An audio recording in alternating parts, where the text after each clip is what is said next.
Oh, it's good to be a college football fan. Appreciate you being here at the Voice of College Football for the College Football Show. This is your call-in show for Postgame all week, Thursday, Friday, and Saturday night, right here at the Voice of College Football. Appreciate you stopping by. I should have dropped the link in the chat. Failed to do that, but we will get to that in just a minute. So please give me a call. Contributions are welcome, of course. Please use the super chat. Actually, the most effective way to contribute here at the Voice of College Football is Venmo, PayPal, and Cash App. Venmo, PayPal, and Cash App. Those links are in the description section. All right. Got one ball game tonight, and it's a close one in the ACC between Georgia Tech and NC State. Again, we will take your calls tonight here at the Voice of College Football as soon as we get the link in the chat. Bring a neighbor, bring two, bring 50. We'd love to have 1,000 people watching tonight. That's the goal. We may shut this thing down if we can't get to 1,000 on a regular basis. That's the goal. Let's go out there and get like 50 people per person. Bring them in here, and we should be at 1,000 per show. So we appreciate you all being here. Keep Choppins here, DeReal MVP, Jackson, and others. All right. Let's get to the game tonight, and a couple marginal football teams getting together tonight. Doesn't much matter, but I have not seen any of this game, and depending on when we wrap it up tonight, I may go back and check this one out, kind of skim through it. But we've got a game that stands at 40 seconds left. NC State, I believe, has just taken a lead, 29-23. They were up 27-23 after the touchdown scored, so they obviously went for two. And now Georgia Tech has driven the ball to the NC State 40 with 40 seconds left. So we've got some high drama in Atlanta. Georgia Tech, of course, coming off the win against Miami, almost an identical score, 28-23. NC State, they've been up and down and up and down and up and down. I can't remember off the top of my head their latest game. They crushed Stanford a few weeks ago by 35 points, and they came back. They beat Cal on the West Coast, but I believe their last game was a loss, and I can't remember it off the top of my head. Does it matter? No. These teams both are also rans in the ACC. If you just love watching football, and again, I would typically take this game in, but I was working on the Voice of College Football is what I was doing.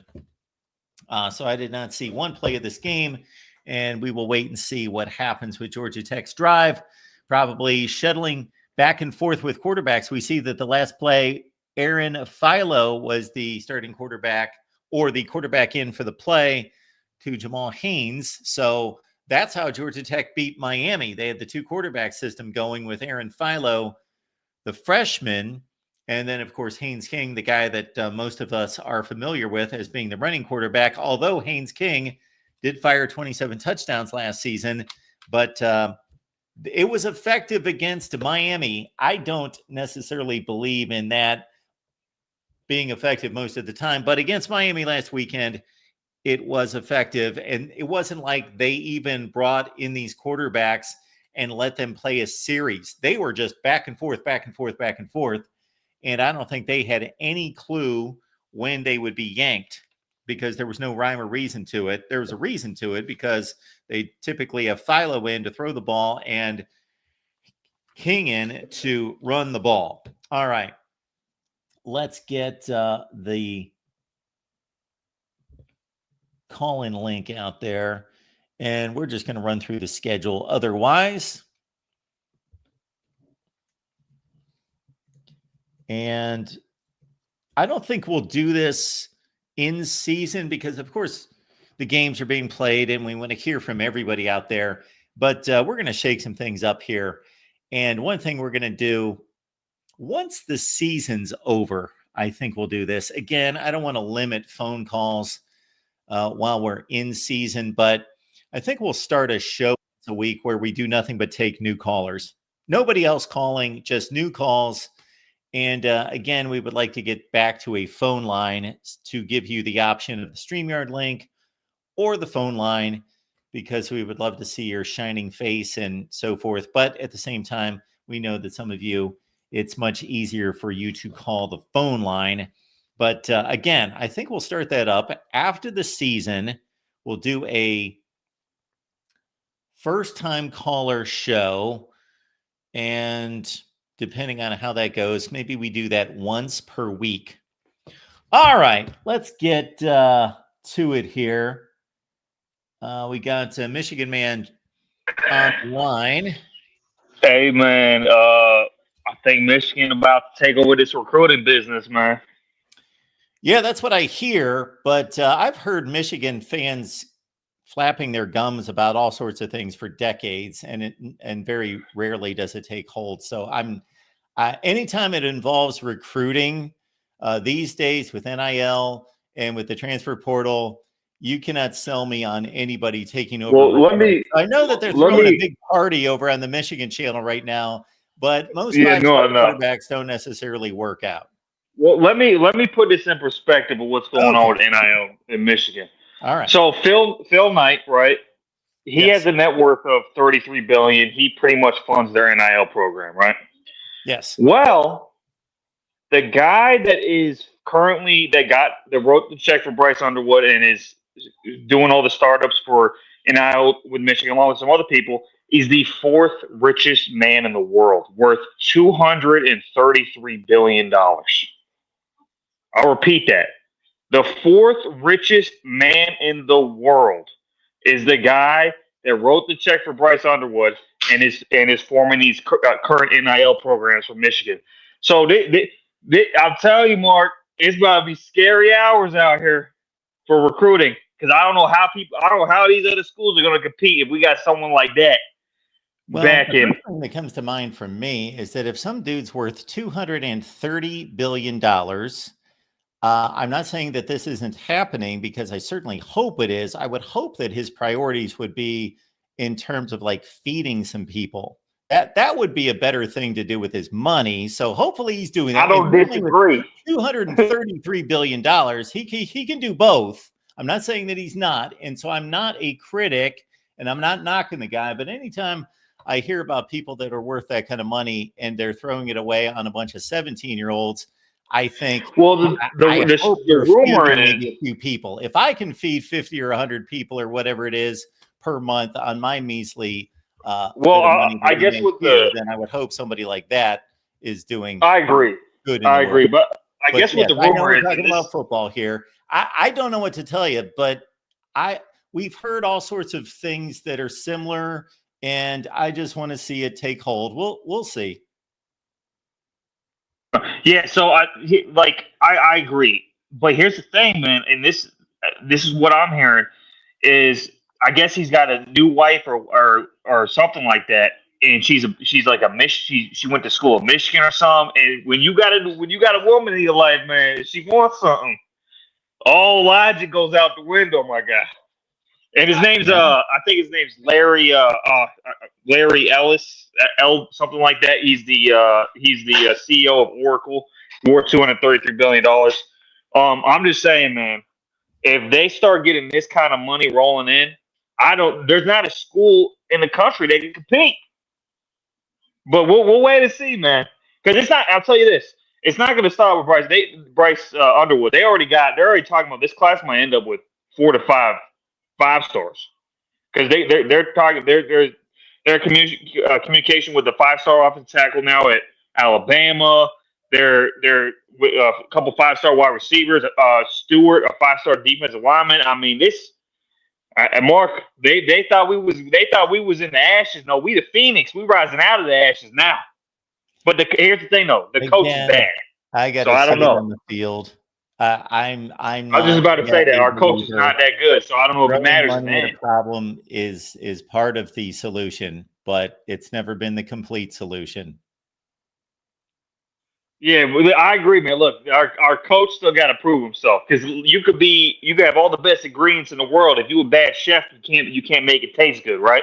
So we got to figure that part out. I'm just saying, the recruiting ain't gonna be an issue in the future. I can promise you that. We about to look like prime Nick Saban, Alabama, with recruiting. Anyways, I gotta go, man. I gotta get out of here. All right, man. Thanks for the call. That may be the case. That may be the case. And certainly, uh, nobody should get mad, or nobody should be necessarily mad at Michigan, whether that's Ohio State fans or anybody else, because again, uh, the target is always the team or the school that is able to finance the most. So I heard it all off season because Ohio State spent some money that, wow, they're buying a championship. Well, of course they're buying a champ. Everybody's buying whatever players that they have on their roster. So being mad about somebody spending 20 million because you can only spend 12 million, and that's what Lane Kiffin was whining about, which I've got certain respect for Lane Kiffin in certain ways. He's really good at what he does, but the dude whines constantly about the stupidest things. And he whines about Jimbo Fisher when Texas A&M was grabbing recruits, and he's playing by the same rules. Go to a different school or get your NIL in order or whatever. But when your school, Ole Miss, is able to get a transfer portal class like they did, I don't know what the dude's whining about. So I've had some issues with Lane Kiffin being a whining, pouty kind of guy. I wish he would just man up and not complain about other schools that can buy players when your school can buy players too. Just because you can't buy to the very top rung and you're out purchasing 98% of the teams out there, then be satisfied with that and don't complain about it. Either play within the rules and do what you're able to do with your NIL, but don't complain about it. If you're going to complain about it, complain about the whole thing and don't spend a penny on your football program. So, I know that goes back in the last year or two with Lane Kiffin, but he comes to mind because he was upset with Jimbo Fisher at one point, complaining about that. He's taken some digs at Ohio State. I've seen, well, it's not like your program's not spending money. Now, if Michigan's able to do this and they're going to be the new kings of college football because they can spend the most money, then that's the world in which we live. And more power to them. I don't necessarily know that this is going to be the type of college football world that we want to live in. Not that money's a bad thing. Money is not a bad thing. Money can be a good thing. It can be a bad thing. It generally just accentuates what you are. And this kind of money in the hands of 17 and 18-year-old kids is not a good thing. I think that that's been proven over and over and over. And we'll see 10 or 15 years from now when Netflix and ESPN and others are producing documentaries of too much money going to too many young adults or young men who are basically kids. They're kids, they're not mature, and they'll blow it and do stupid things with it. Some of them will do good with it, but that'll be about 5%. So this is where the sport's headed. And I don't have a perfect solution to where the money should go, because the sport, the popularity of the sport is earning money, and these young men earn the money for the sport. They're not quite as responsible for it as they believe that they are, but they are the ones on the field risking their health, and they're the ones putting in the work. Therefore, they should earn a huge amount of it. So that's capitalism, which I fully believe in. Restrained capitalism. There are checks and balances involved.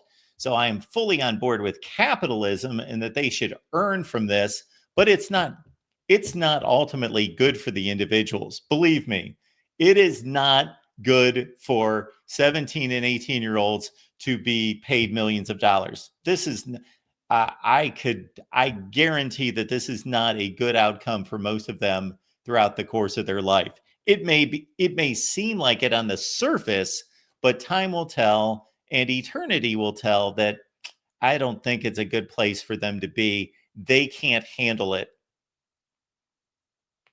Now, many of them will have support systems around them that will help them. If my son was 17 years old and fell into $10 million, I wouldn't take it away from him, but I would guard him against it. He wouldn't have access to it. But once they turn 18, of course, you can't withhold that money from them. So anyway, it's I guess I see things. I don't think you're going to tune into too many college football podcasts tonight that are going to take my angle on all of this, but I didn't even intend on talking about it. But I know that that's the big news of the day. Bryce Underwood, I have not seen him throw one pass, so I have no evaluation on him other than what the scouts and the experts tell us, and that's that he's a tremendously talented quarterback, obviously. I think he's rated number 1 in the country, I believe. All right, let's keep it rolling here at the Voice of College Football. We got to real MVP on the line. Oh, Mark, today's been a great day for me because it just reminds me how far Michigan has fallen. If I told you before the year started, hey, Michigan's biggest victory this season is going to be getting some guy for next season, I think most people would have said that's no way it's going to be true. But Mark, I guess we should just shut down the sports that Michigan won the World Series, the NBA Finals, and the Stanley Cup all tonight, right? Is that the message I'm hearing? According to Michigan, man, boy, he thinks that they've just, that they're rolling and they're just going to own the sport going forward. I don't know. Mark, something that stinks about that not being true is facts are a stubborn thing. So if we just went to the recruiting rankings, which, is based on an algorithm and factual basis with a little bit of subjective opinion, Michigan is currently moved all the way from 14th in the country to 9th in the country, which sounds impressive. But let me tell you the teams ahead of them, Mark, and see if you can tell me a common theme, okay? You've got Georgia, Ohio State, Alabama, Texas, Auburn, LSU, Tennessee, and Oregon. What do all those teams have in common, you think? What do they have in common? Well, they play in 2 conferences, of course. Right, that's one, but they're... The majority of them have been much better football programs over the last 20 years than Michigan, most of them. Right, that's exactly right. That's exactly where I was going with this. This is, Mark, is a flash in the pan currently. I don't believe 1 year defines the next 15 and 20 years. Teams like Georgia, they don't rebuild, they reload, and that's the difference between them and Michigan. I mean, listen, they got the number 1 player in their country. He probably is going to be a good player because I believe in the recruiting rankings. You remember last year, Mark, by the way, when I was told recruiting rankings don't matter at all? They just didn't matter. How come they're all celebrating tonight if they don't matter? Can you explain that one to me? I don't know. The last time Michigan had a better football program than Ohio State, I was in college, and that was a long, long time ago. They haven't had a better football program since then, and we'll wait and see when they do have a better football program. I may be in the grave. I don't know. We'll see. I expect to live a long life, too. Yeah, and I heard Steve Day. I don't understand this. Everybody like Steve Dace and everybody in the chat saying this is going to turn the tide from the Big Ten to the SEC. The SEC is just a little boy on the street now. Big Ten's the big man on the block. I've heard this for the last 5 years now, Mark. Can somebody show some factual results to back this up other than just a blank talking point? And what evidence do we have for this being the change? The national championships, the recruiting rankings, the number of NFL players, the best programs in the country, the teams with the most wins, the teams that get the best out-of-conference wins. What evidence do we have to support this case that there's a sea change among the conferences? The only evidence is circumstantial evidence, which involves money. So as you heard Steve Dace, and I would like to let everyone know that we've had a run of really good guests here, Steve Dace. So check out that video we posted sometime this week. And Zach Smith was on today. And then we also had Bill Bender from the Sporting News. So check that out. And first thing out in the morning is going to be my hot seat coaches. But anyway, back to the Steve Dace. He just thinks that, as he mentioned, to take it from his angle, he likened it to, we're talking about mega corporation type owner of huge conglomerates versus, guys that own 40 and 50 car lots in the South. I don't know if this is true. I know that what he is spitting out is fact, but I don't know that it's going to relate. Like Boone Pickens at Oklahoma State had all the money in the world. And when he started to pump money into the Oklahoma State program, much of which we know was filtered to the playoffs to the players in some degree. What did that result in? What does Phil Knight at Oregon, what has that resulted in? How many national championships have they won? They haven't even been, they've been really good through much of the last 15 years, but they haven't been dominant. So I'm with you on the results. It makes sense in this new world. I am just waiting to see it come to fruition. Yeah, I mean, I just want to see some evidence for this claim. That's all. All I'm asking for is like a citation, some statistical. If the only thing we care about is vibes and good feeling, then you can vibe away because you got some player. But listen, Arkansas has Jerry Jones and the guy who does Tyson McNuggets. Like, Arkansas is nowhere near the top of the SEC. Why? Because, Mark, this goes back to what I've been saying for years. It's not about how much money you have. It's not about all that stuff. It's about willpower. You have to have certain desires to be great. And the SEC flatly, and this is going to upset people, but it's true, cares more about college football than everyone else. They just do. They value it more than everyone else. And the classic example I'll go to is in 2020, the SEC was going to play football no matter what. The Big Ten was not going to play football. That is why the SEC will always have the better players, because they just care more. And you cannot replace that with insert dollar amount. Well, I would agree with you by and large, but there are exceptions. It's not like all of college football hails from the South, and as soon as you cross a state border, then it ceases to be. No, you just go past Ohio State. I would put the Ohio State fan base and fandom and following and all that and the will to win up against anybody else's. Yeah, it's the SEC, Ohio State, and then nobody else. Consistently. Yeah, I can't argue with that.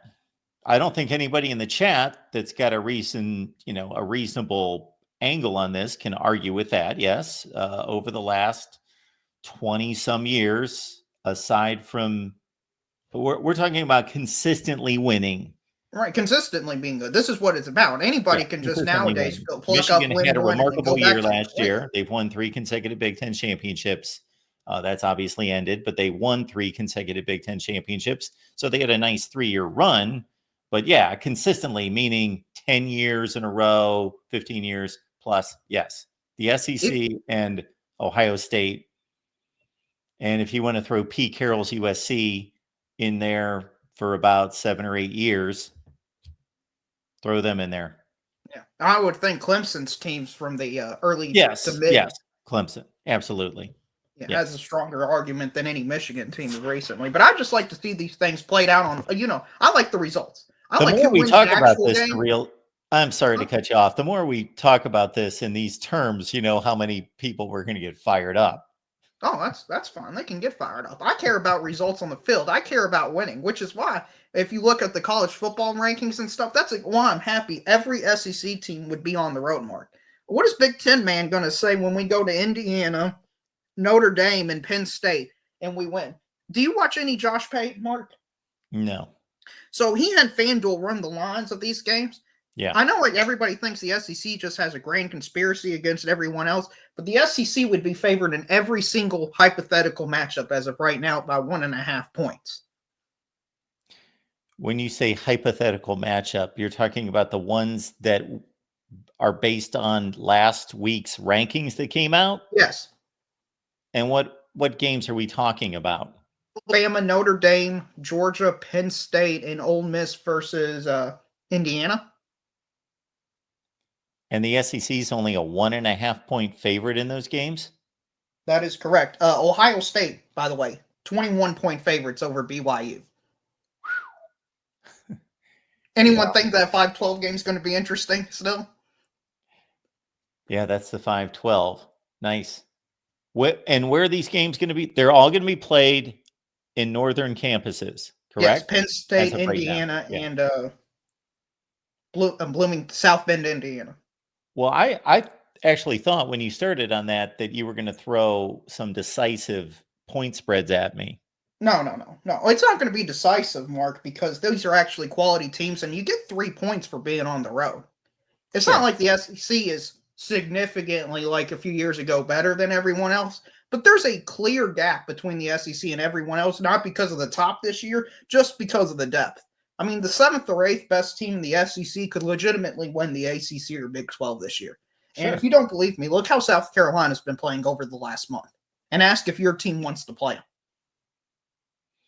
Yeah, South Carolina is better than everybody in the Big 12. They might be better than everybody in the ACC, too. They might be. So, I know Michigan won the World Series, the World Cup, and everything else today, Mark, but I think we just need to pump the brakes. Can we just pump the brakes just a bit? How about they go 7-5 for 4 years in a row? Can we have that first? Can we have that? If Michigan fans want to celebrate tonight, that's fine. I have never celebrated any signing or commitment from anybody.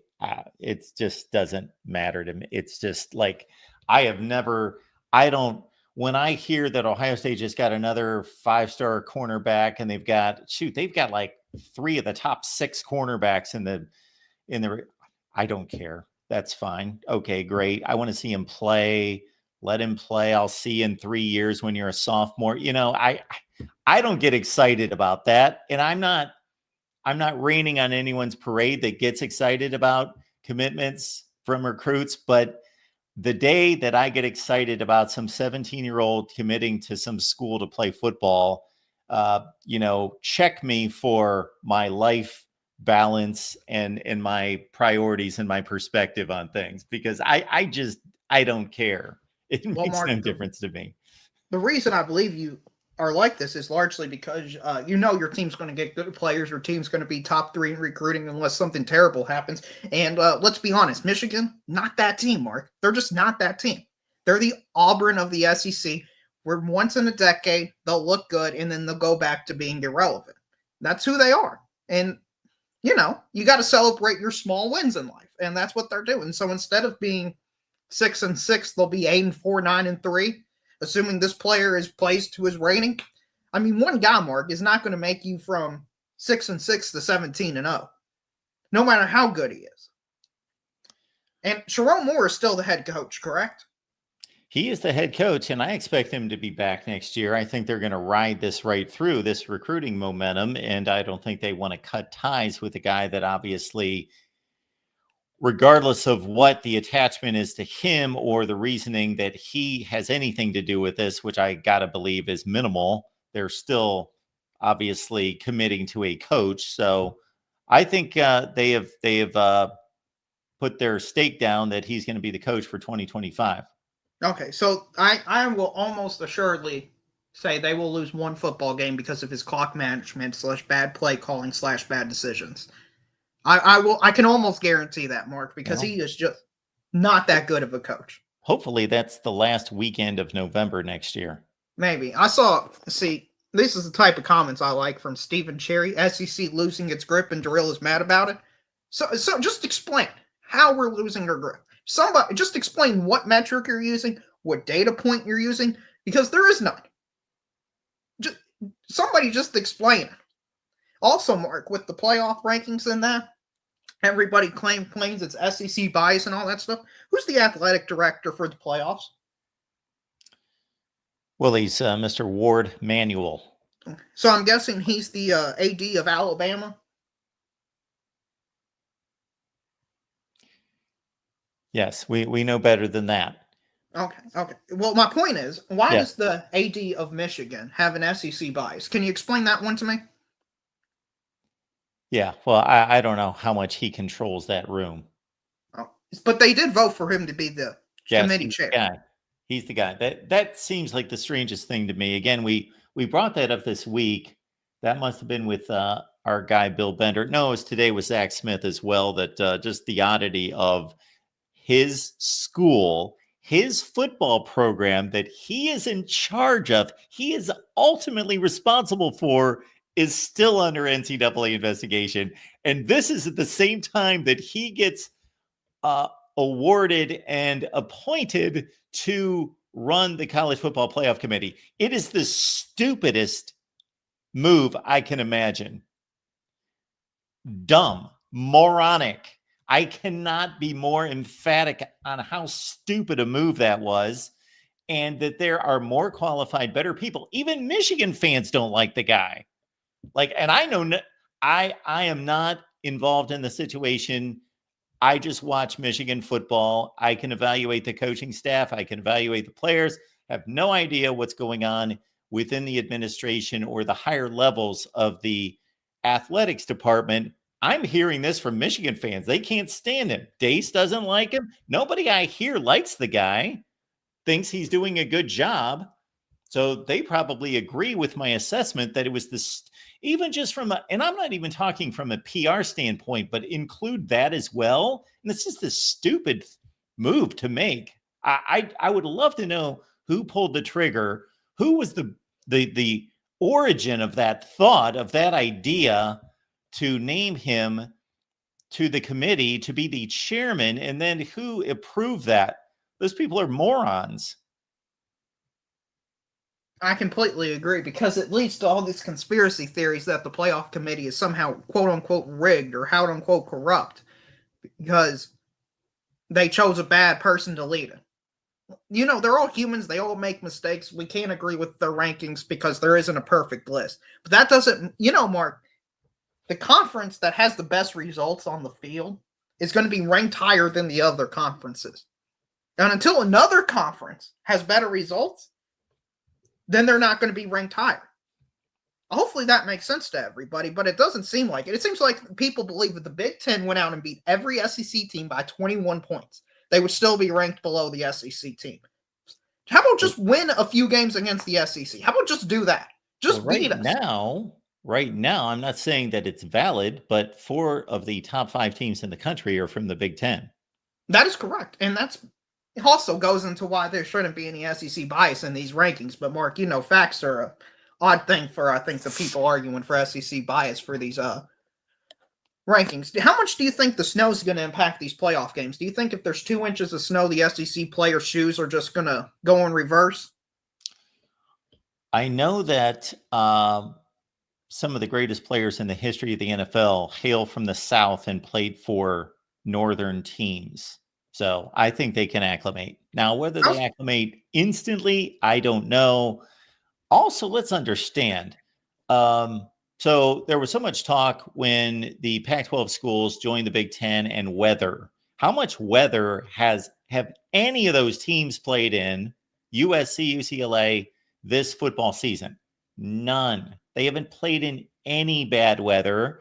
And USC is playing UCLA this weekend at the Rose Bowl. Then they're playing Notre Dame to finish the season. So they're not going to play in any bad weather. So UCLA's got a game against USC, of course, and then Fresno State. They're not playing in any bad weather. And there is a website that did a remarkable job of going through all of the games over the last 25 years that would have been playoff games, and the weather would have impacted very few of them. Is Caleb Downs still a good player that he transferred from Alabama to Ohio State? Is he still a good player? Very good. Okay, so the weather hasn't impacted his play at all. His hands still work. His legs can still move. Well, the weather hasn't kicked in yet. Whatever weather there's going to be, which again, I will say that to balance the conversation and just tell the truth, yes, the impact of weather in college football is way overplayed by tons of people. Number one. Number two, though, we are moving games into Christmas time, and we've not had that in the past. We've not had games in South Bend, Indiana, or wherever we're going to have them on December 20th, like we will this season. I understand that. And if you've lived in the North, you know there's a big difference between Thanksgiving weekend, most likely, and a month later. Oh, so you're telling me that even the players up north wouldn't have experienced the coldness for that season that they're going to be playing the Christmas Day game on. So it's not like just freezing. It's not like Antarctica all year round. No, the average, I looked this up, the average temperature for an Ohio State-Michigan game on the final Saturday of the season in Columbus is 60 degrees. Okay, that seems like just normal weather down here in the South for some places, like Tennessee, North Carolina, South Carolina, Kentucky, those types of states. Not every state is Florida, Georgia, and Alabama right there on the equator line, Mark. It's not like 200 degrees every single day for the South, This is true. as they make it out to be. Anyway, Mark, I'm going to get going. I'm sorry for you losing to Michigan every single year for the next 10 years because they got one player. I'm sorry to hear that. Your condolences and all that. So hopefully you'll beat them this year in order to make up for the next 10 losses in a row you're going to be facing. Yeah, it's looking grim. Yeah, I know. The funeral's going to start, I'm assuming next week or just after the game next week. You're going to have a funeral and everything. You're going I'll be to throw wearing your black. Ohio State helmet in the trash can. Absolutely. Thanks to Real. Yeah, no problem. All right, let's keep it rolling here at the Voice of College Football. And we've got a super chat coming in from Ryan. Ryan, thank you so much for the contribution. Underwood has not played a down of college football, and people are making him to be the best thing since sliced bread. They did the same to Raiola, and he's overrated. Well, okay, let's take a balanced approach here. I have nothing against, of course, being excited as a fan over signing a great player or a potential great player, a great high school player, and projected to be a great college player.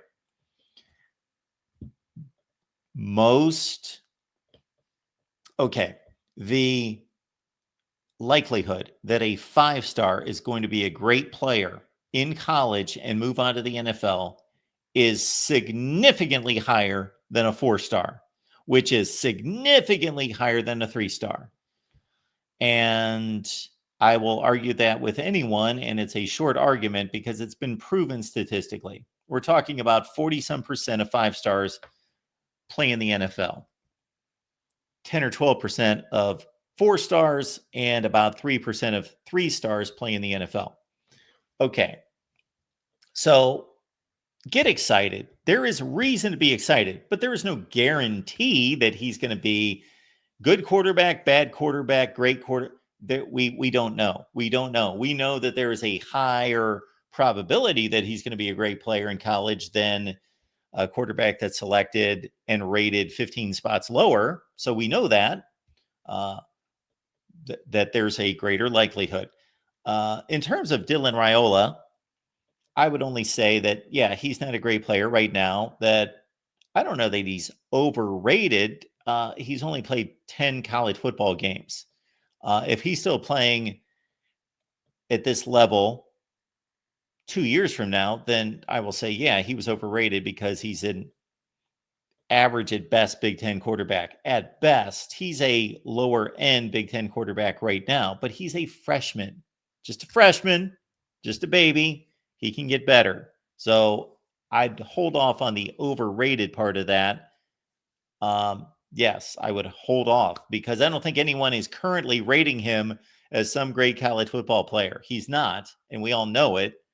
And then the rating that goes back to high school that projects him as great in college, well, that story's not yet been completely written. It is just starting. And we've got coming in from Ryan again. We'll see which is the best conference in the playoffs. We will. Technically, we won't, if you want to get technical about it, meaning top to bottom, who the best conference is. We're only going to see 3 or 4 teams from those respective leagues out of 18 or 16. But I get what you mean. In terms of the elite of each conference playing in the playoff, that's right. We will find out. We don't know who was the best conference. We don't know. My indication right now is that it's the SEC. That doesn't mean that the SEC is going to win the national championship. The 2 best teams in college football might be Ohio State and Oregon, but the SEC might be the better conference. Those 2 things can both exist. And I think that they probably do both exist. If Ohio State plays to its potential, which is becoming more and more difficult with more offensive linemen going down. So, man, they really got it. It would have been better for Ohio State to have lost 2 wide receivers than 2 offensive linemen, especially those 2 offensive linemen. They lost their 2 best, arguably best offensive linemen. So Ohio State, I think, is the best team in the country, but that doesn't mean they're going to win the national championship. And especially and everybody gets hit with injuries, but the 2 that they suffered this year, wow. So let's understand both can be like, let's say Oregon wins the national championship. I can still get on here the day after the season, evaluate all the results and say, Oregon's the best team. They won the national championship. They beat BYU, Ohio State, and Georgia en route to the national championship. But then I can also say the SEC is still the best conference. Now, those playoff results are going to tell us a lot, but they're not everything. And again, the SEC could flood the semifinal with 3 teams. We shall see. All right, let's keep it working here at the Voice of College Football. We got Rob on the line. Hey, Mark, what's up? Not too much. How you doing?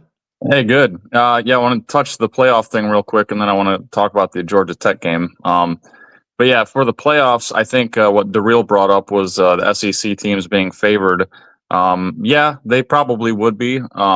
And the thing about those matchups, though, and he did hint at it. He said those are quality teams, Penn State, Notre Dame, etc.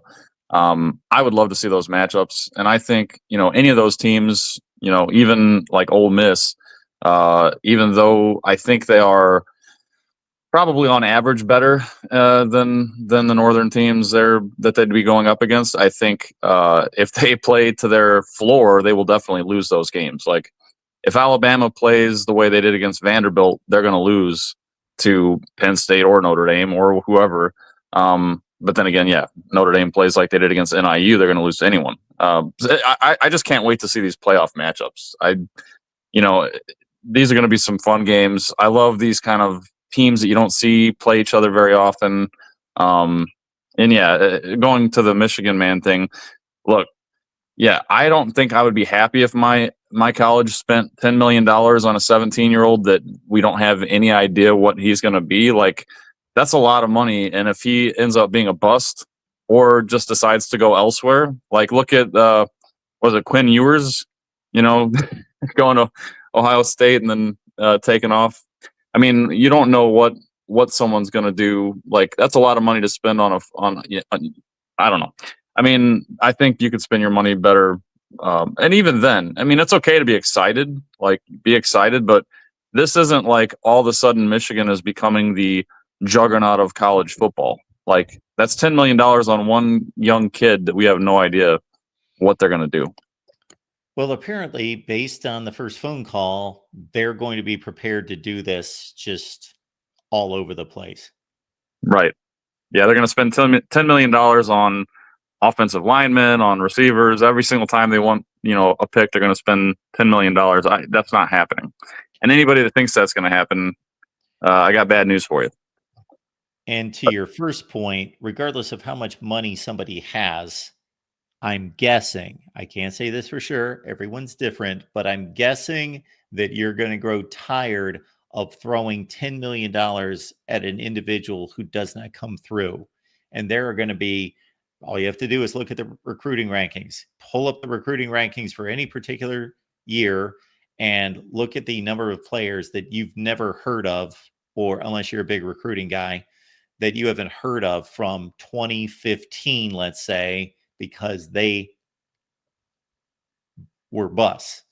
And so now it goes from just the school investing a lot of time and energy and money and resources to recruit and sign these players that turn out to be busts versus now throwing them $5-8 million to be busts and somebody getting pissed off because their evaluation of these players and signing of these players is going to be, they're going to be on the chopping block because those evaluations are going to have to come through, because if those players don't come through, then certain individuals and companies wasted $10 million. Right.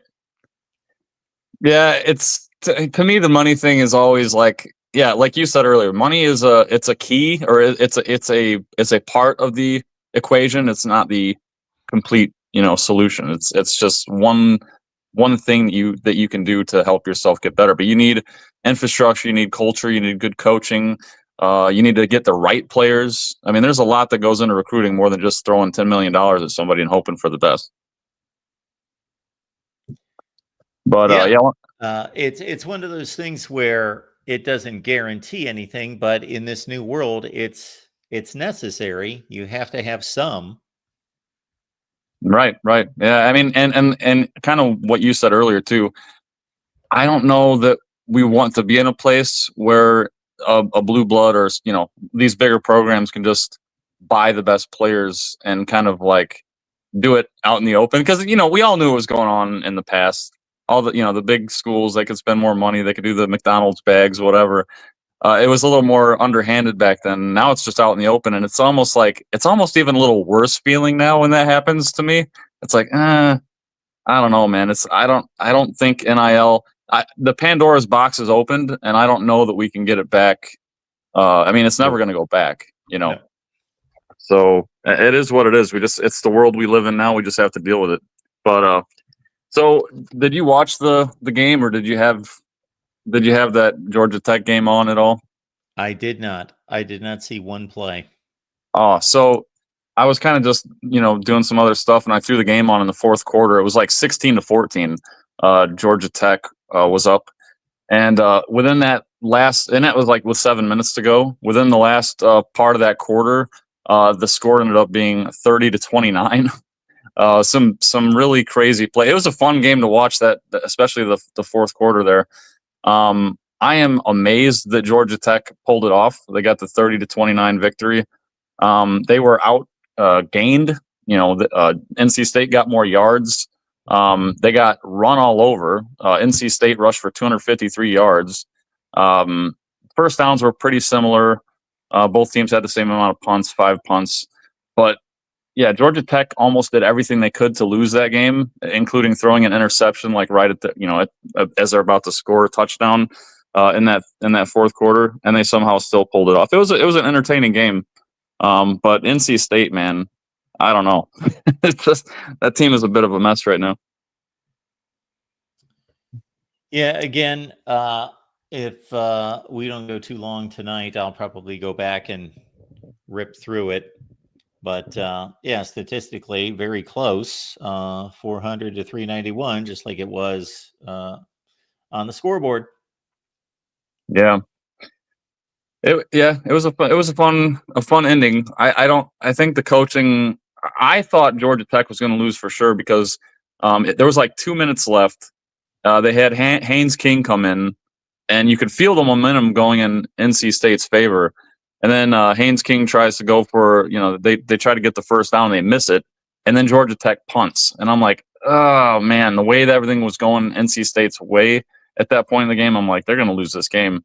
I was incredibly shocked they held on to win. So, I mean, congrats to Georgia Tech. That does make this Georgia Tech game more interesting now. Not that I think Georgia's going to lose, but I mean, hey, if Georgia plays like they did, in some of their games, Kentucky, for instance, they could definitely lose that game. Yeah, they can. So it'll be interesting. Personally, I think it's going to be a blowout in Georgia's favor, but yeah, we'll see. Well, I don't really see Georgia blowing out anyone these days. What game have they blown out? They haven't blown out anybody this year. Well, I guess what I'm saying is, I think game they've blown. If they play the way they did against Tennessee, against Georgia Tech, because I do believe Tennessee is a much better team than Georgia Tech, from the eyeball test, especially. Oh, absolutely, they are. So Tennessee if they beat NC State by 6 touchdowns, there's no comparison between Tennessee and Georgia Tech. And that's what I'm saying. So that's what I mean. If Georgia plays to their potential, they could definitely blow Georgia Tech out of the water. But sure, if they play more like how they've on average been playing this year, and that's kind of what I love about this year, is that so many teams have warts and just issues and like stumbles. It's been a fun year. I mean, it's been fun to watch because there really isn't one team. Even Oregon, like Oregon, yeah, they were probably top to bottom the most complete team. That's Oregon and Indiana in some cases, but Indiana hasn't, as we know, they haven't really played anyone yet. But those two teams have kind of, for the most part, controlled every game, and they're undefeated. And even Oregon, I mean, they struggled against Wisconsin. They early in the year they were struggling. Their offense was sluggish. So no one's like this elite team that just is a juggernaut that no one thinks anybody can beat. So it's a fun year to watch. Can't wait for these playoff games. I don't disagree with that, but I think that's every year. Yeah, I mean, I don't know. We've had some years where it seems like the Clemson teams, from recent history. Never had a season where a team has not struggled against a mediocre team. I've done the research, believe me. We'd have to go back to 1995 Nebraska. Those Clemson teams that went to the national championship games and won national championships, well, one of them, 2016, they needed a missed field goal in overtime to beat NC State. Otherwise, they wouldn't have made the playoff because they also lost to a 7-5 Pitt team that year.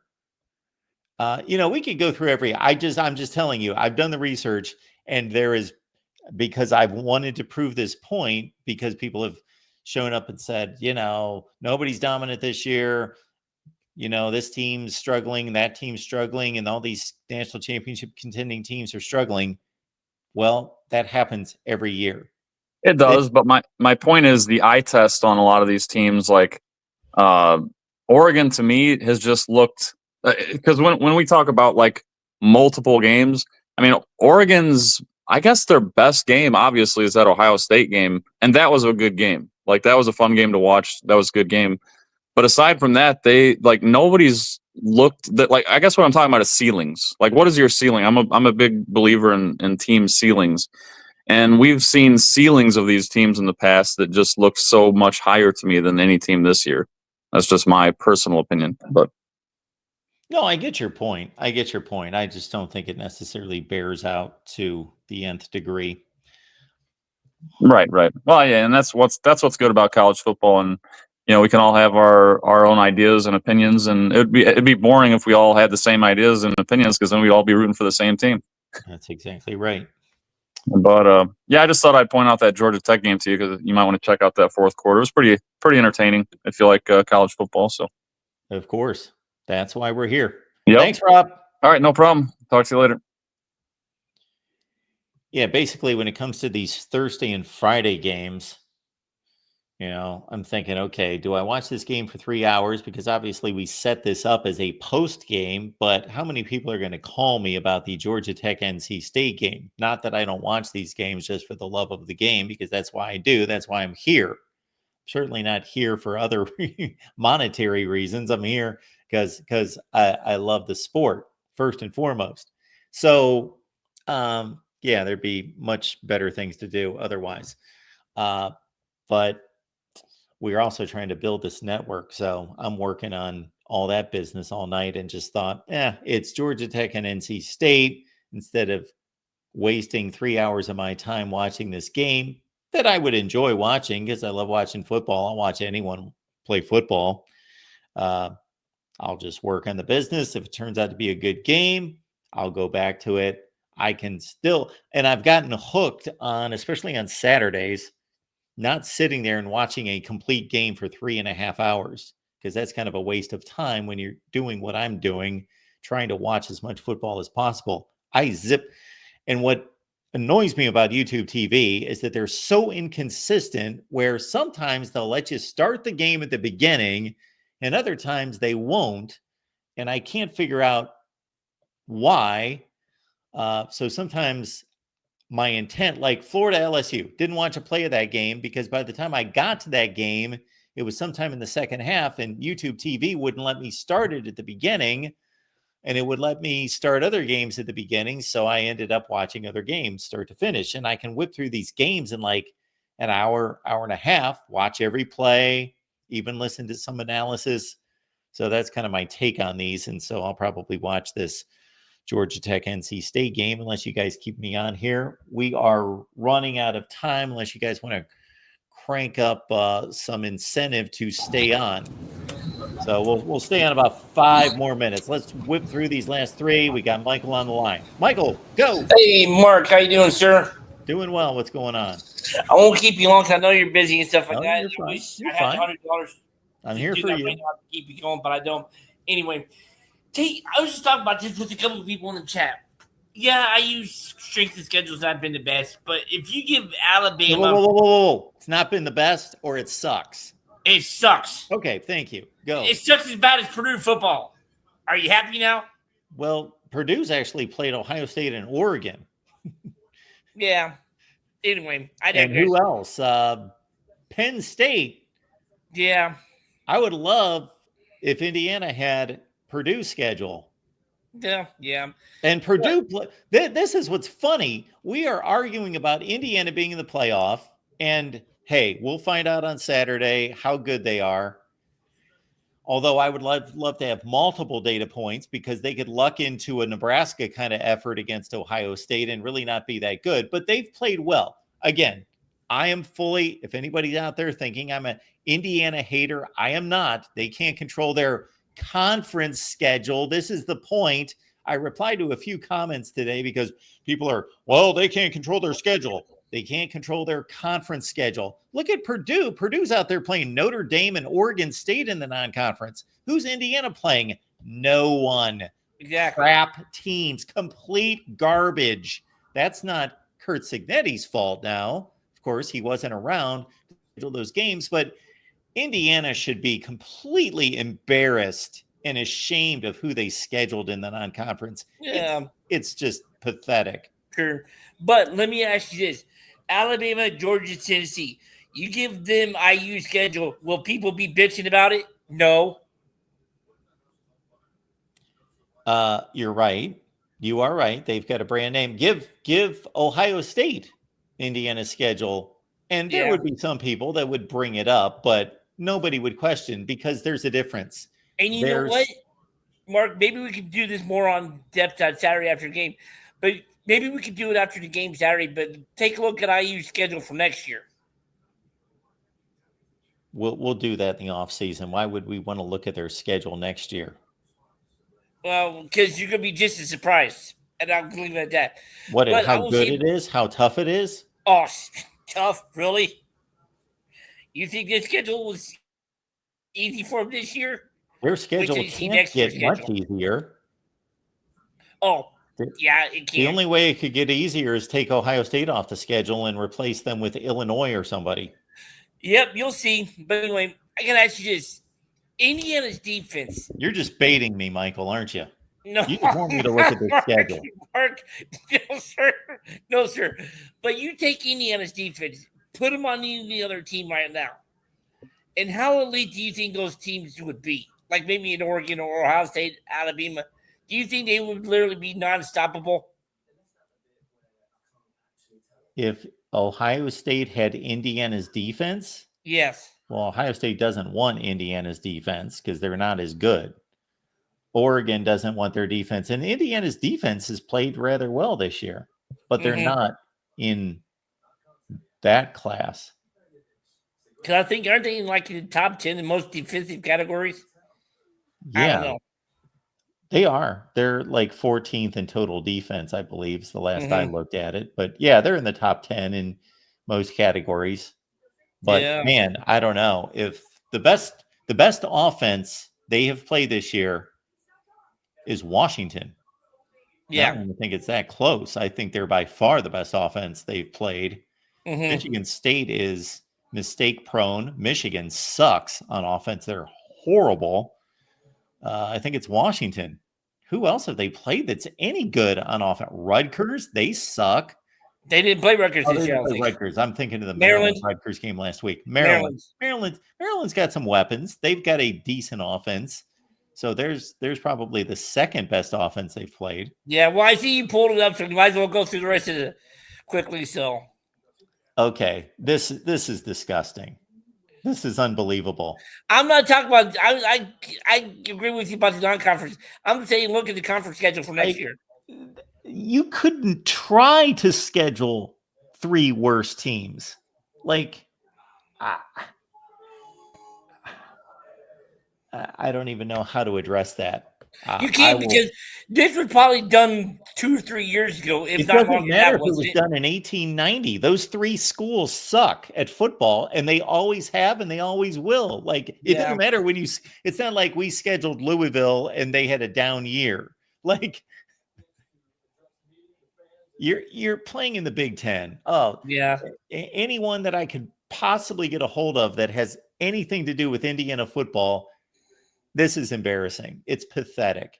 Okay. Anyway, here's the conference schedule. I see an Oregon game. I see a Penn State game. Yeah, that looks like a reasonable schedule. Yeah, but still though. And they're both on the road, so we'll see what happens next year. But no, it's stuff like that. But no, I forgot about Oregon. I knew they got Penn State, but I forgot about Oregon. But anyway, that's bad. Mark, please, for the love of God, don't waste 3 hours of your time tomorrow night like I have to. Between the hours at 8 o'clock and 11 o'clock. It's a Big Ten football game on a Friday night. I got to watch that game. Heck yeah. Mark, please, I'm begging you as a Purdue fan. I'll be there. Oh, Lord. All right. Let's watch it together, Michael. Let's have a Michigan State Purdue watch party. Nah. That'll draw flies. You gonna have any adult beverages? Yeah, I don't need the adult beverages because I could care less who wins the game. I know, but I definitely can be bad football. All right, Mark, I will catch you maybe tomorrow night, if not Saturday for sure. Thanks, all right, man. Michael. See you. All right, let's keep it rolling.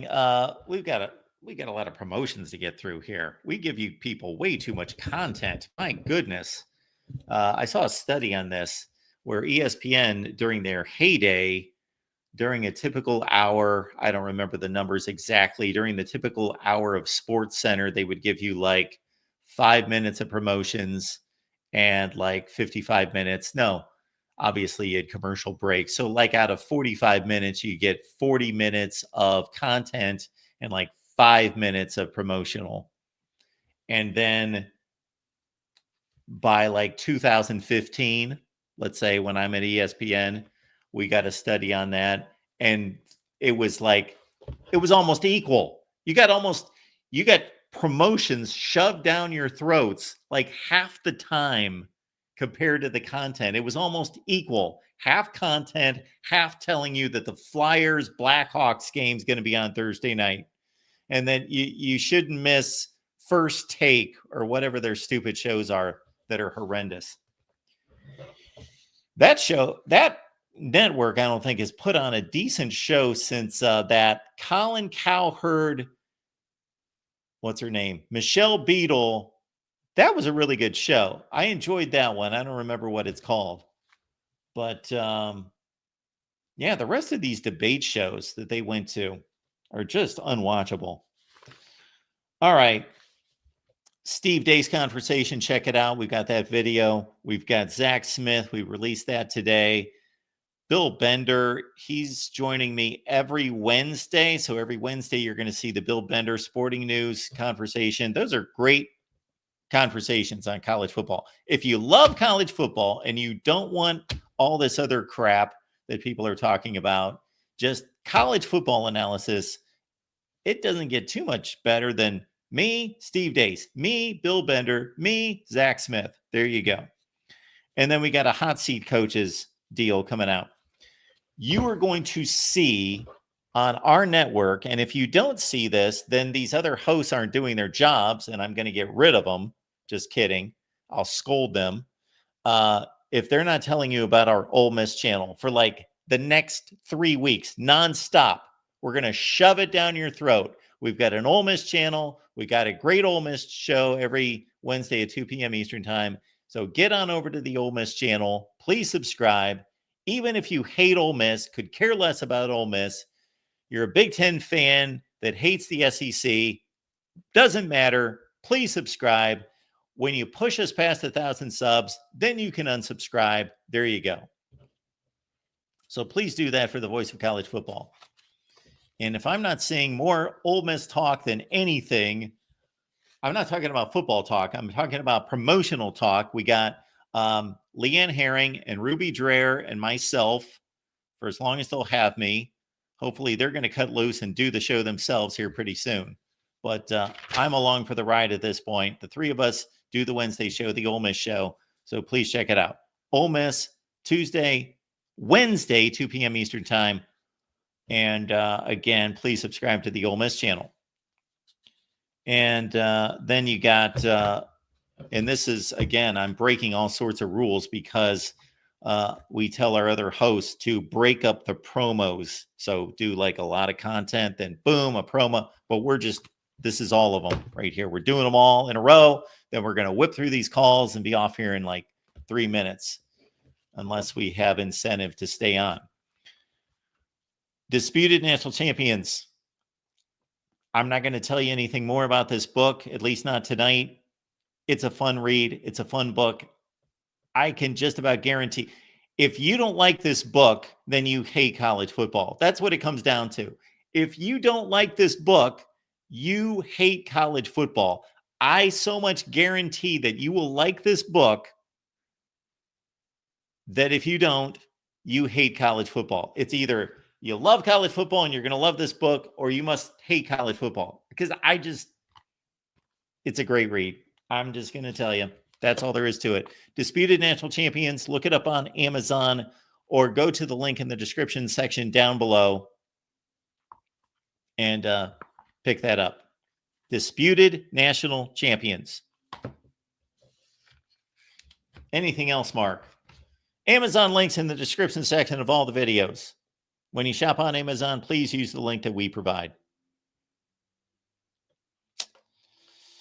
And did I mention we've got an Ole Miss channel? Please subscribe to the Ole Miss channel. Anything else? Oh, did I mention we got an Amazon link? It's down in the description section. And oh yeah, Disputed National Champions. Please pick it up. You'll love it. Guaranteed. You'll love it. It's $10. Sorry, that's a bad marketing ploy. It's $9.99. And we got an Amazon link. When you shop on Amazon, use the Amazon link. Thank you. All right. I think we missed a super chat. We do appreciate. I'll probably mispronounce your. Oh, it's Rob. It's Rob here saying, Appreciate that, Rob. Thank you for that. Hey, Mark, it's Rob. Thanks for always having great shows and discussions. Appreciate you. We got David Greenshield stopping by. David, how's it going? Excellent, excellent. I'm hoping to get an autographed copy of the Disputed National Champions book by the author of said book someday. Well, I appreciate that. Now, I have had about 20 people ask for that, but I don't really know how to accommodate that. But anyway, that's for another day. Well, hey, I'll get a nice glass frame and,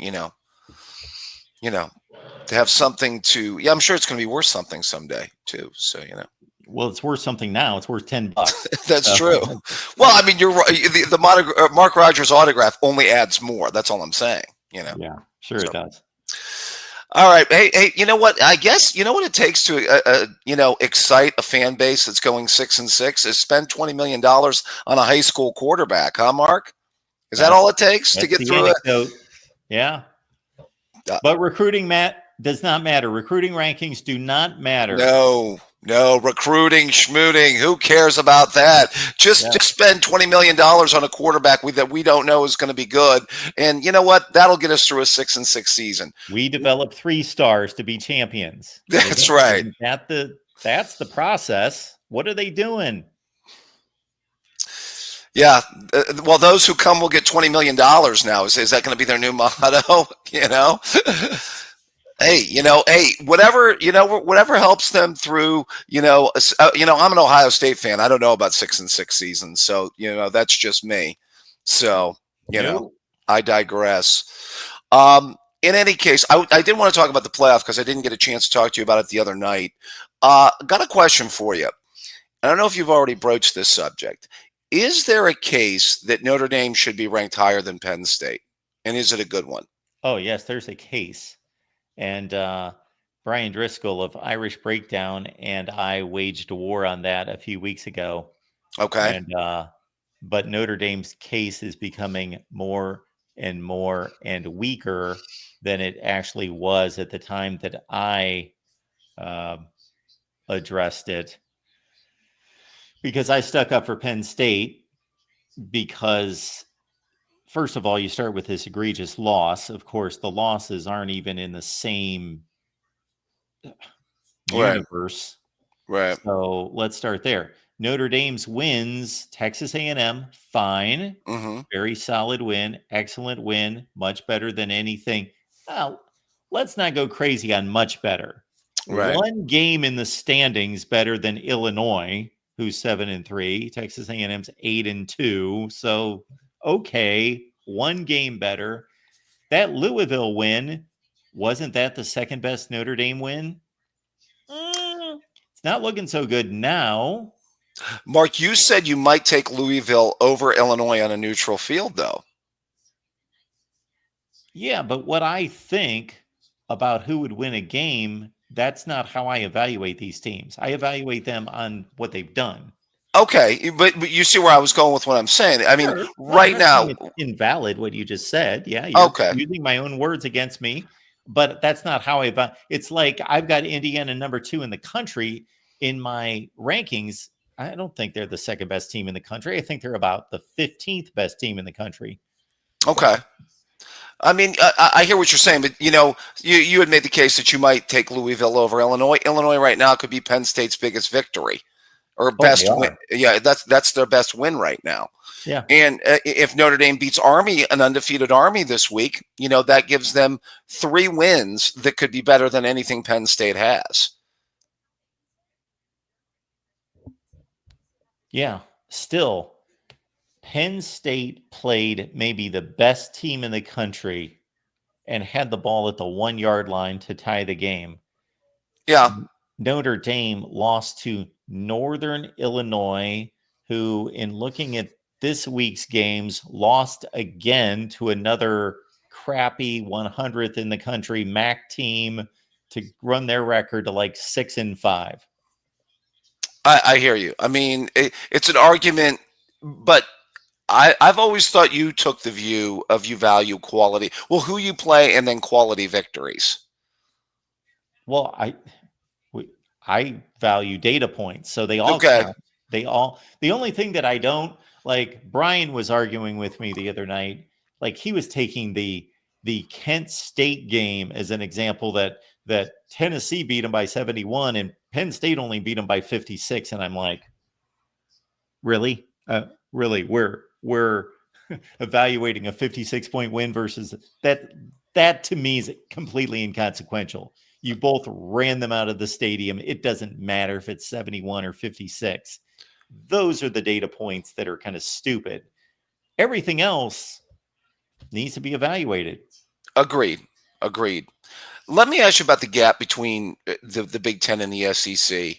I for one, think that the gap has been closing over the years. We've talked about this ad nauseum. I don't think this is 2008 or 2009 when the gap between the Big Ten and the gap between the SEC, I mean, is like the Grand Canyon. You know what I mean? If we were living, 15 years ago and having this discussion, there would be a major, major difference between the two conferences. Let me ask you this question. Bottom line. Would the top 3 teams in the Big Ten beat the top 3 teams in the SEC? I'll take the Big Ten teams. Okay.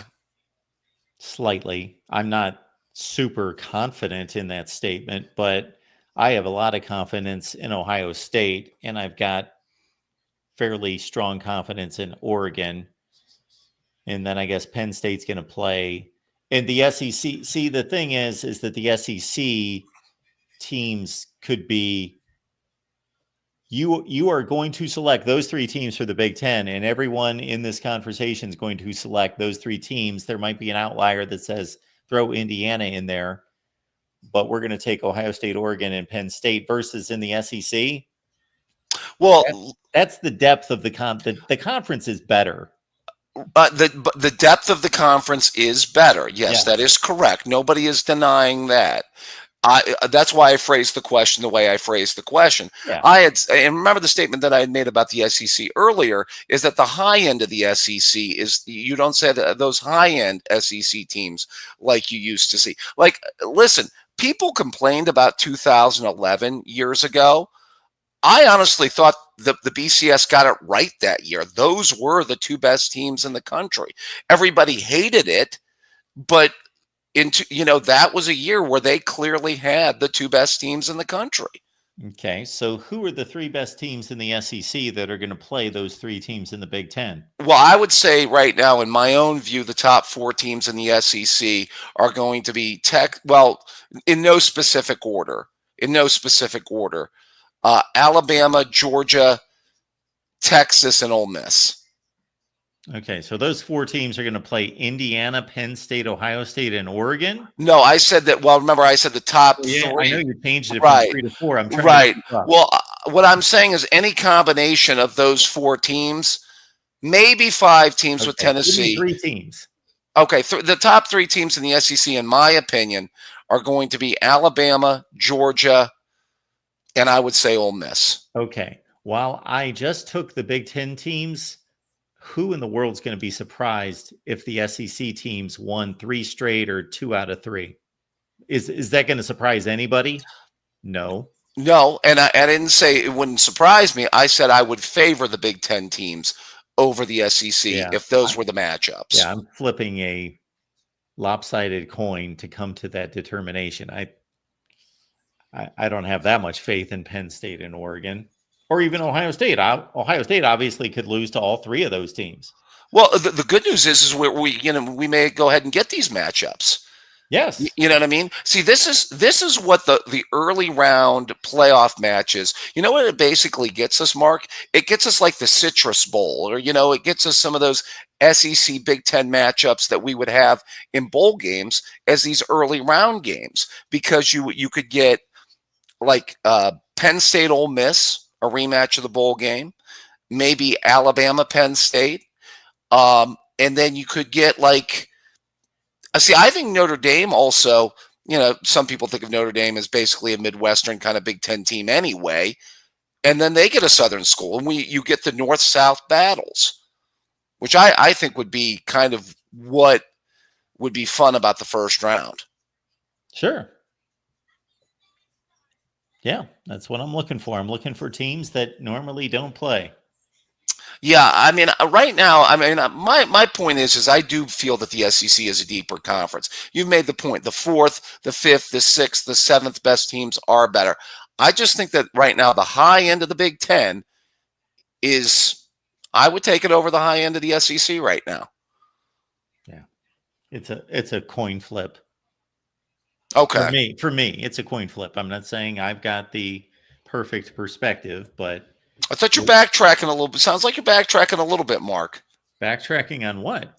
Well, I thought you said earlier, you said you would have taken the Big Ten. Oh, if I have to take one. Okay. But no, my perspective on this has been the same every week for a long, long time. Like this season, outside, if you're going the top 3, so Indiana's not involved, I can't say that anything's played out in either of those 2 leagues that I didn't think was going to play out. Like, it's almost exactly the way I was looking at it to start the season. Do you know what I was thinking? First of all, I think you had said, how many teams did you say legitimately could win the national title this year, in your view? Right now. 6. You say you could see 6. You want to go ahead and name them?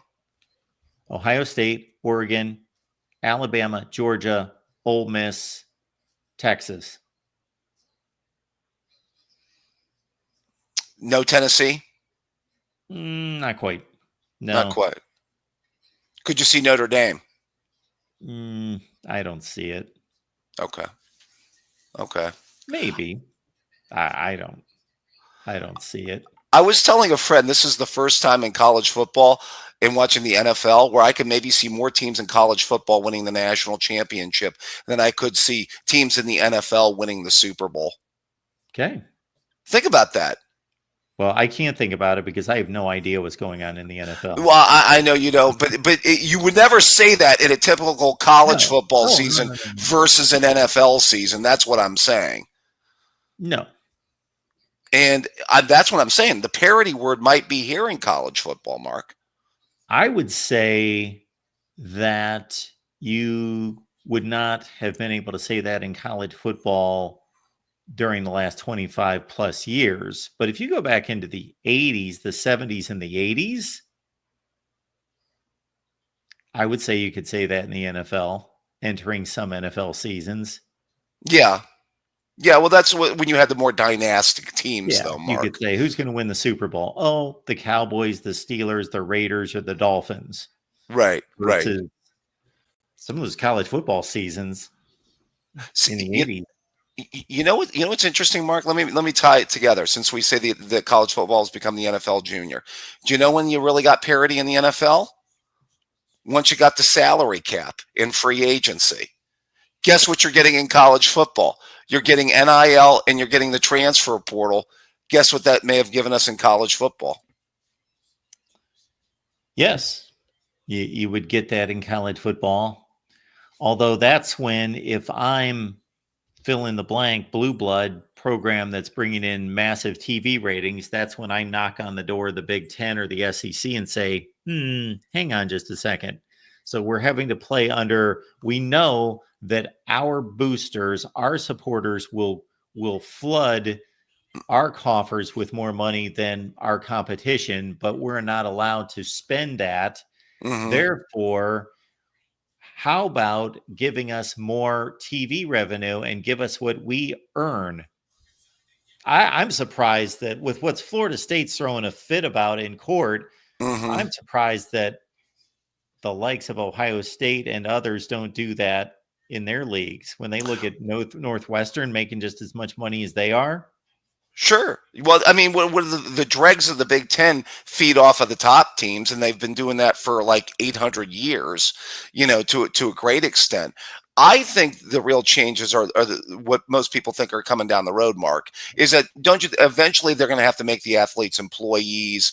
They're going to have to do something with the dollars that can be spent and can't spend. Because, hey, if you're going to be the NFL light, the NFL already has these constraints and already has these things going for it in its league. So eventually, I think college football is going to have to get there. Question is when. And for as much as that's not palatable to a lot of college football fans, it may actually be more stable and more reasonable because you can at least guarantee that players will stay with teams. Yeah. Or a core of players will stay at a school. Right. Okay.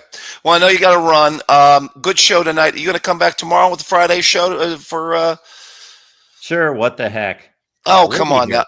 You're the hardest working man in college football, Mark. Don't let anybody tell you any different. No, I want people to tell me that different immediately. Oh, come on. That is not my goal. As you said, you're not doing this. I want to be the lightest working person in college football, making the most money. Can we make that happen? That's the key to life. Well, you do this for fun, Mark. You do it because you love college football. Come on now. Yeah. I do love college football. I do at that. All right, my friend. All right, Dave. All right, take care. Yep, thanks, bye-bye. David. Been hearing that phrase for years and years and years and years. What happened to my little deal here? There we go. And I do appreciate when people say that to me. I really do. But for the last couple of years, I've said anytime I've heard that, like, Mark, you're the hardest working man in college football. I'm like, that's not a goal of mine. It's unfortunately probably been the reality, but man, that needs to end. And I'm trying to get some, like, tomorrow is a good example. Been telling my guys, TJ and Chris, who helped me run this thing, Fridays, nothing on Fridays. But what do you think happens? Like tomorrow, I'm booked from like 11 to like 6 or 7. I was trying to clear the deck on Fridays. All right. Last call. Dave's here. Dave, what's going on? Hey, how's it going, Mark? We cannot hear you, Dave. How's it going, Mark? Can you hear me? No, we cannot hear you. It sounds like you've got a pillow, like somebody's strangling you. Can you with hear a me pillow now? Or something. Not really too well. I'm trying here, Mark. I have the thing. We're the here thing for you, on. Dave. What? We're here for you. Can you hear me better if I put it up to my voice a lot better? Well, that usually works that way. Sure. I'm literally as close as I can to the phone. I don't know what's going on. It was all right, working Dave. well before. What's going on? All right, I'm gonna do it in 3 questions for you. Make it quick for you. Okay. You're fine. Why is Boise State in the last of the bye playoff spots over BYU? I still don't understand that. Even though BYU lost, they're still in a better conference. Second of all, who would you pick out of these 3 teams? A 1-loss Notre Dame team, a 1-loss Indiana team, or a 2-loss Penn State team to make the playoffs? And the other one is basically, who do you think will win against Penn State in Minnesota? Okay. Question number 1, Boise State or BYU? Now, we would have to pull up the schedules. However, let's look at BYU's high wire act of playing the likes of 0-7 Oklahoma State and barely winning on some miracle plays at the end of the game. They also had a similar game like that against Utah. They had no business winning that game. They were completely bailed out by a pass interference holding call. So they've not been too impressive. Who is the best team that BYU has defeated this year? That would be 7-3 Kansas State, who's a okay football team. Okay. Boise State is running through its conference. No, its conference does not compare to the Big 12, top to bottom, but they have defeated teams like UNLV, and UNLV in the Mountain West Conference has been good enough to beat Houston and Kansas in the Big 12. And almost beat Syracuse. Thank you very much. Took them to overtime, but I was comparing them to the Big 12, but there's a good data point as well. And also consider that Boise State's loss is one of the best losses in the country. They lost on the final play of the game at Oregon. Yeah. Okay. Did I sell you? You sold me. Okay. Number 2, we've got Notre Dame 11-1, Indiana 11-1, and we've got Penn State at 10-2. All right. Indiana lost to Ohio State by the score of. What's your score? Let's just say it's a close game. Let's say they lose 35-28. Okay. That's what I needed to know, because that is going to tell us how Indiana can perform against a playoff caliber team. So you've made it tough on me, because if Indiana gets blown out of that game, then I'm taking Notre Dame's resume over Indiana. However, you're making it tough on me. Notre Dame's got a much worse loss. It's not even, you're going to have the 2 losses to compare that are in completely different galaxies, losing to Ohio State in a close game on the road and losing to NIU. Yeah. I slightly go with Indiana, because even though Notre Dame has a win against Texas A&M, after that, it's really not that impressive. So no, it's not. Indiana's collection of wins against Washington, Nebraska, Maryland, UCLA, is it that much worse than Notre Dame beating Louisville, Florida State, USC, Army and cetera. Navy, Army, Ar- Navy. which are probably be as more impressive wins as the Army and Navy if they beat them both. They're both ranked. You think so? I don't. Well, at least I think beating USC. I'll take USC on a neutral field against Army tomorrow. But I think the group of 5 always gets way over evaluated. There's no comparison between the Power 5 and the group of 5. All right, that's question number 2. I'm taking Indiana with a close loss to Ohio State. Barely. Penn State's not even in that conversation if they've lost a second game. Forget it. And then number 3, yes, I said earlier this week, look out for, I had a third one, but I can't remember it. So I'll say, look out for 2 games this weekend among playoff contenders.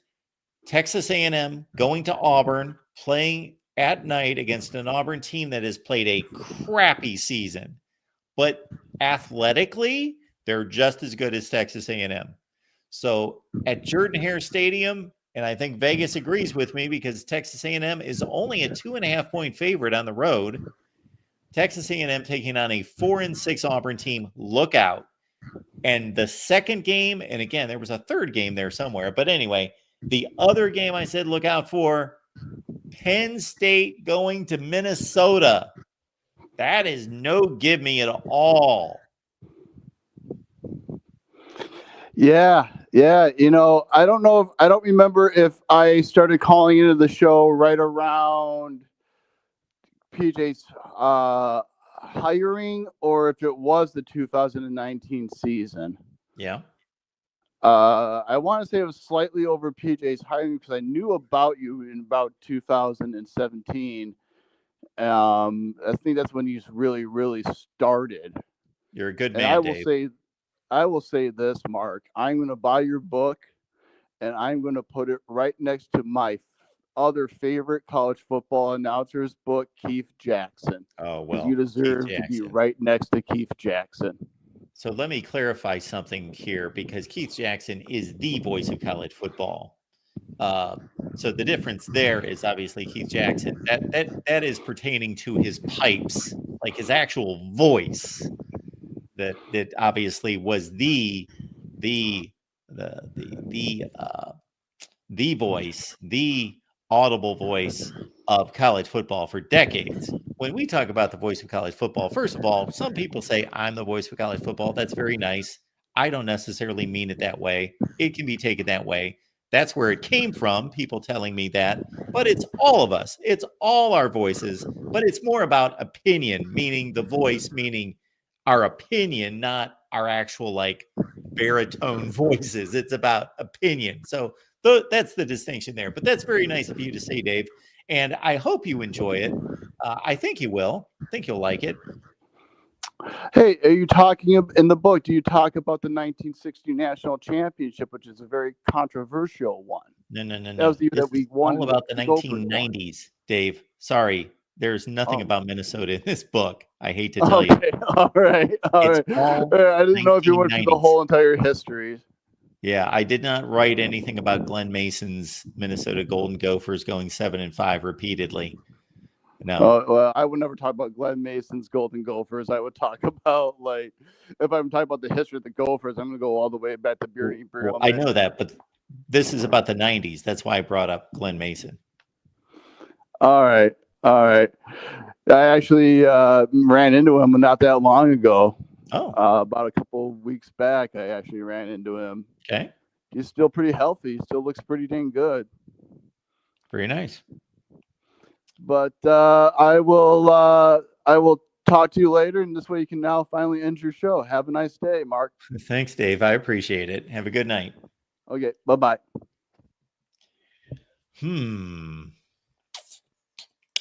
Did we pull the trigger on that one?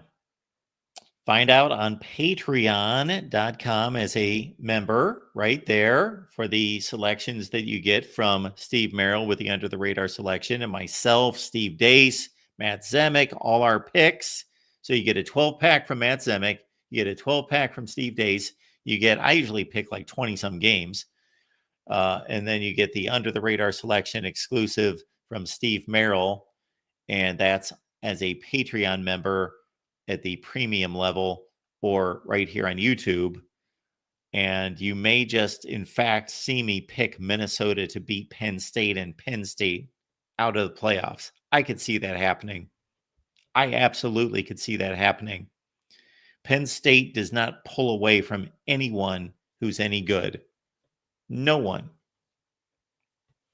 The closest would be Washington.